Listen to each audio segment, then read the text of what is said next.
Hello ನಮಸ್ಕಾರ. ನೀವು ನೋಡ್ತಾ ಇದ್ದೀರಾ ನ್ಯೂಸ್ 18 ಡಿಜಿಟಲ್ ಕಾಂಟೆಂಟ್. ನಾನು ನವಿತಾ ಜೈನ್. ಮಹಿಳಾ ಮೀಸಲಾತಿ ಮಸೂದೆ, ನಾರಿ ಶಕ್ತಿ ವಂದನ್ ಅಧಿನಿಯಮ ಕಾಯ್ದೆ ಜಾರಿಗೆ ಸಮಯ ಕಾಲ ಕೂಡಿ ಬಂದಿದೆ. ಮಸೂದೆ ದಶಕಗಳ ಕಾಲದ ಬೇಡಿಕೆಯಾಗಿತ್ತು. ಬಹಳ ನಿರೀಕ್ಷೆಯ ಈ ಕಾಯ್ದೆ ಜಾರಿಗೆ ಕಾಲ ಸನ್ನಿಹಿತ ಆಗಿದೆ. ಇದು ರಾಜಕೀಯ ಬೆಳವಣಿಗೆಗೆ, ಹೊಸ ಕ್ರಾಂತಿಗೆ ಕಾರಣವಾಗೋದ್ರಲ್ಲಿ ಅನುಮಾನವೇ ಇಲ್ಲ. ಹಾಗಾದ್ರೆ ಮಹಿಳಾ ಮೀಸಲಾತಿ ಮಸೂದೆ ಜಾರಿಯಾದ್ರೆ ಏನಾಗುತ್ತೆ, ಇದರ ಉದ್ದೇಶ ಏನು ಅನ್ನೋದನ್ನ ನೋಡೋಣ. ಅದಕ್ಕಿಂತ ಮುಂಚೆ ನ್ಯೂಸ್ 18 ಕನ್ನಡದ ಯೂಟ್ಯೂಬ್ ಅನ್ನ ನೀವು ಸಬ್ಸ್ಕ್ರೈಬ್ ಮಾಡಿಲ್ಲ ಅಂತ ಹೇಳಿದ್ರೆ ದಯವಿಟ್ಟು ಸಬ್ಸ್ಕ್ರೈಬ್ ಮಾಡಿ, ಲೈಕ್ ಮಾಡಿ, ಶೇರ್ ಮಾಡಿ, ಜೊತೆಗೆ ನಿಮ್ಮ ಕಾಮೆಂಟ್ಸ್ ಅನ್ನು ಕೂಡ ಹಂಚಿಕೊಳ್ಳಬಹುದು. ಅದೇ ರೀತಿಯಾಗಿ ನ್ಯೂಸ್ 18 ಕನ್ನಡದ ಫೇಸ್ಬುಕ್ ಪೇಜ್, ಇನ್ಸ್ಟಾಗ್ರಾಮ್ ಪೇಜ್ ಅನ್ನ ಫಾಲೋ ಮಾಡೋದನ್ನ ಮರಿಬೇಡಿ. ಲೋಕಸಭೆ ಮತ್ತು ರಾಜ್ಯ ವಿಧಾನಸಭೆಗಳಲ್ಲಿ ಮಹಿಳೆಯರಿಗೆ 33% ಅಂದ್ರೆ 1/3 ಸ್ಥಾನಗಳನ್ನು ಕಾಯ್ದಿರಿಸುವ ಐತಿಹಾಸಿಕ ಕಾನೂನು 2023ರಲ್ಲಿ ಅಂಗೀಕಾರಗೊಂಡ ಈ ತಿದ್ದುಪಡಿ ಮುಂಬರುವ ಜನಗಣತಿ ಮತ್ತು ಕ್ಷೇತ್ರ ಪುನರ್ವಿಂಗಡಣೆಯ ನಂತರ ಜಾರಿಗೆ ಬರಲಿದೆ. ರಾಜಕೀಯದಲ್ಲಿ ಮಹಿಳಾ ಪ್ರಾತಿನಿಧ್ಯವನ್ನು ಹೆಚ್ಚಿಸುವ ಗುರಿಯನ್ನು ಹೊಂದಿದೆ.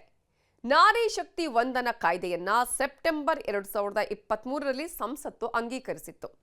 ಲೋಕಸಭೆ, ರಾಜ್ಯ ಶಾಸಕಾಂಗ ಸಭೆಗಳು ಹಾಗೆಯೇ ದೆಹಲಿ ಶಾಸಕಾಂಗ ಸಭೆಯಲ್ಲಿ 33% ಸ್ಥಾನಗಳನ್ನು ಮಹಿಳೆಯರಿಗೆ ಮೀಸಲಿಡುವುದು ಈ ಕಾಯ್ದೆಯ ಉದ್ದೇಶ. ಈ ತಿದ್ದುಪಡಿ ಕಾಯ್ದೆ ಅಂಗೀಕಾರವಾಗಲು 363 ಮತಗಳು ಬೇಕು. ಆದರೆ ವಿರೋಧ ಪಕ್ಷಗಳಿಂದ ವಿಶೇಷ ಅಧಿವೇಶನಕ್ಕೆ ಸಮ್ಮತಿ ದೊರೀತಾ ಇಲ್ಲ. ಈಗಾಗಲೇ ಸರ್ವಪಕ್ಷ ಸಭೆ ಕರೆಯಬೇಕು ಅನ್ನುವಂತಹ ಆಗ್ರಹವೂ ಕೇಳಿ ಬರ್ತಾ ಇದೆ.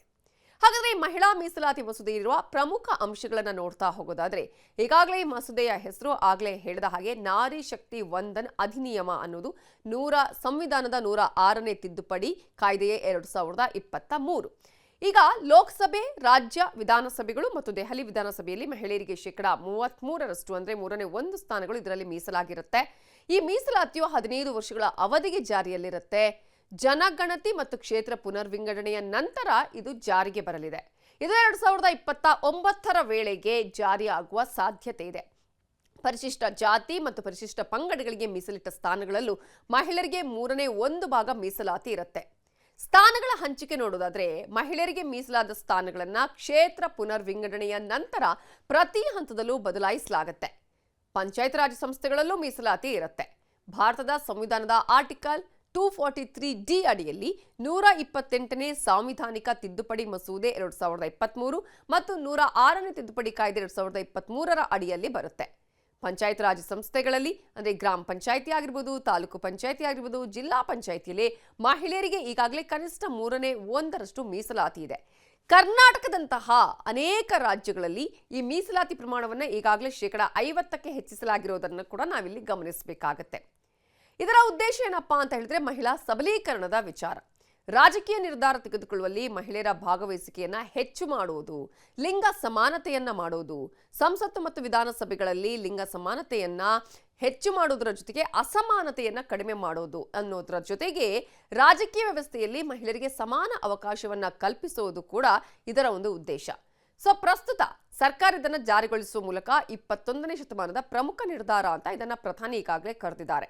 ಏಪ್ರಿಲ್ 16ರಿಂದ 18ರವರೆಗೆ ಮಹಿಳಾ ಮೀಸಲಾತಿ ಕಾನೂನನ್ನು ತಿದ್ದುಪಡಿ ಮಾಡಲು ಸಂಸತ್ತು ವಿಶೇಷ ಅಧಿವೇಶನ ನಡೆಸುತ್ತೆ. ಇದು 2029ರ ಲೋಕಸಭೆ ಮತ್ತು ವಿಧಾನಸಭಾ ಚುನಾವಣೆಗಳಿಗೆ ಮಹಿಳಾ ಮೀಸಲಾತಿ ಜಾರಿಯಲ್ಲಿ ಇರೋದಕ್ಕೆ ಅನುವು ಮಾಡಿಕೊಡುತ್ತೆ. ಅದೇ ಕಾರಣಕ್ಕಾಗಿ 16ರಿಂದ 18ರವರೆಗೆ 3 ದಿನಗಳ ವಿಶೇಷ ಸಂಸತ್ತಿನ ಅಧಿವೇಶನದಲ್ಲಿ ಕಾನೂನಿಗೆ ಪ್ರಮುಖ ತಿದ್ದುಪಡಿಗಳನ್ನು ತೆಗೆದುಕೊಳ್ಳುವುದಕ್ಕೆ ರೆಡಿಯಾಗಿರೋದು.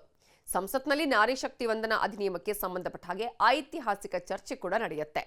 ಇನ್ನು ಸರ್ಕಾರ 2029ರ ಸಾರ್ವತ್ರಿಕ ಚುನಾವಣೆಗಳಿಂದ ಈ ಕೋಟಾಗಳನ್ನು ಜಾರಿಗೆ ತರುವ ಗುರಿಯನ್ನ ಹೊಂದಿದೆ. ಈ ವಿಶೇಷ ಅಧಿವೇಶನಕ್ಕೆ ಈಗಾಗಲೇ ವಿರೋಧ ಪಕ್ಷಗಳು ಆಕ್ಷೇಪವನ್ನ ವ್ಯಕ್ತಪಡಿಸಿವೆ. ಈ ಮಸೂದೆ ಲೋಕಸಭೆ, ದೆಹಲಿ ಮತ್ತು ಶಾಸಕಾಂಗ ಸಭೆ ಸ್ಥಾನಗಳಲ್ಲಿ 1/3 ಖಚಿತಪಡಿಸುವುದರ ಜೊತೆಗೆ ಮೀಸಲಾತಿಗಾಗಿ 2023ರ ಈ ಮೀಸಲಾತಿ ಮಸೂದೆ SC ಆಗಿರಬಹುದು ಅಥವಾ STಗಳಿಗೆ ಅನ್ವಯಿಸುತ್ತೆ.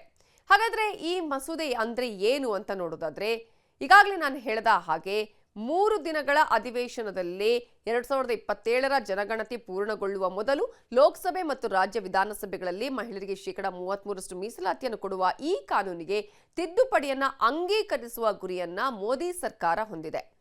ಈ ಮಸೂದೆ ಲೋಕಸಭೆಯನ್ನ 816 ಸ್ಥಾನಗಳಿಗೆ ಹೆಚ್ಚಿಸುವ ಪ್ರಸ್ತಾಪ ಇದೆ.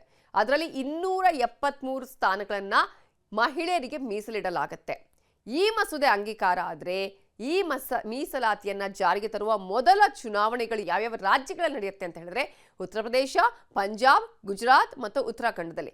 ಅದು ಮೊದಲನೇದಾಗಿ ಆಯಾ ರಾಜ್ಯಗಳು ಇದನ್ನ ಜಾರಿಗೆ ತರುವ ಸಾಧ್ಯತೆ ಇದೆ.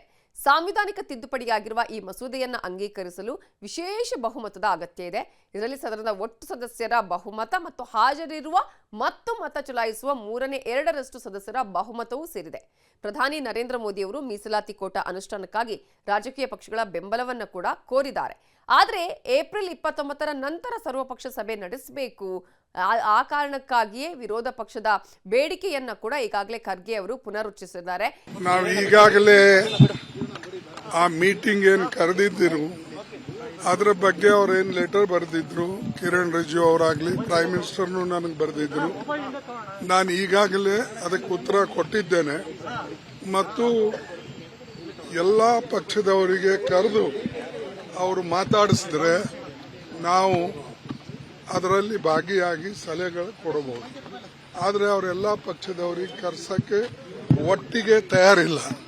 ಅದಕ್ಕಾಗಿ ನಾವು ಪುನಃ ಈಗ 15ನೇ ತಾರೀಕು ಆಲ್ ಪಾರ್ಟಿ ಮೀಟಿಂಗು ಸೇರ್ತಾ ಇದ್ದೇವೆ. ಆಲ್ ಪಾರ್ಟಿ ಮೀಟಿಂಗ್ನಲ್ಲಿ ಏನು ನಿರ್ಣಯ ತಗೊಳ್ತೇವೆ ಅದು ನಾವು ಕನ್ವೆ ಮಾಡ್ತೇವೆ. ಅದು ಅಲ್ಲದೆ ನಾವು ಯಾರೂ ಕೂಡ ನಾರಿ ಶಕ್ತಿ ಅಥವಾ ವುಮನ್ ರಿಸರ್ವೇಷನ್ಗೆ ವಿರೋಧಿಗಳ ಅಲ್ಲ. ನಾವು ಈಗಾಗಲೇ ಅದಕ್ಕೆ ಸಪೋರ್ಟ್ ಮಾಡಿ ಯುನಾನಿಮಸ್ಲಿ ಪಾಸ್ ಆದಂತ ಆಕ್ಟ್ ಬಿಲ್ ಇದೆ. ಅದಕ್ಕೆ ಅವರು ಸುಮ್ಮನೆ ಇದಕ್ಕೆ ಪೊಲಿಟಿಕಲ್ ಅಡ್ವಾಂಟೇಜ್ ತಗೊಳ್ಳಕ್ಕೆ ಈ ಪ್ರಯತ್ನ ಮಾಡ್ತಾ ಇದ್ದಾರೆ. ನಾವು ಫುಲ್ಲಿ 1/3 ರಿಸರ್ವೇಷನ್ಗೆ ಮೊದಲಿಂದ ನಮ್ಮ ಸೋನಿಯಾ ಗಾಂಧಿ ಅವ್ರ ಅದ್ರ ಬಗ್ಗೆ ಮಾತಾಡಿದ್ರು. ನಾವು ಆಲ್ರೆಡಿ ಈಗ ಪಂಚಾಯತ್ನಲ್ಲಿ ಆಗಲಿ, ಜಿಲ್ಲಾ ಪಂಚಾಯತ್ನಲ್ಲಿ ಆಗಲಿ, ಆಮೇಲೆ ಕಾರ್ಪೊರೇಷನ್ ಆಗಲಿ ಎಲ್ಲದರಲ್ಲೂ ಕೂಡ ಕೊಟ್ಟಿದ್ದೇವೆ. ಅದಕ್ಕೆ ನಮಗೆ ಪಾಠ ಕಲಿಸೋದು ಬೇಡ. ಬಟ್ ನಾವು ಹೇಳೋದೇನೆಂದ್ರೆ ಒಂದು ತೀರ್ಮಾನ ದೇಶದ ಬಗ್ಗೆ ಮಾಡುವಾಗ ಅದರದ್ದು ಲಾರ್ಜರ್ ಇಂಪ್ಲಿಕೇಶನ್ ಇರ್ತದೆ. ನಾವೀಗ ಆಲ್ರೆಡಿ ಪಾಸ್ ಮಾಡಿದ್ದೇವೆ. ಅದಕ್ಕೆ ಎಲ್ಲರಿಗೆ ಕರೆಸಿ ಯಾವ ರೀತಿಯಾಗಿ ಅದನ್ನು ಅನುಷ್ಠಾನಕ್ಕೆ ತರಬೇಕು ಅಂತಕ್ಕಂಥದ್ದನ್ನು ನಾವು ನೋಡಬೇಕು. ಅದಕ್ಕಾಗಿ ನೋಡೋಣ. ನಾವು 15ನೇ ತಾರೀಕು ಆಲ್ ಪಾರ್ಟಿ ಮೀಟಿಂಗು ಕರೆಸಿದ್ದೇನೆ.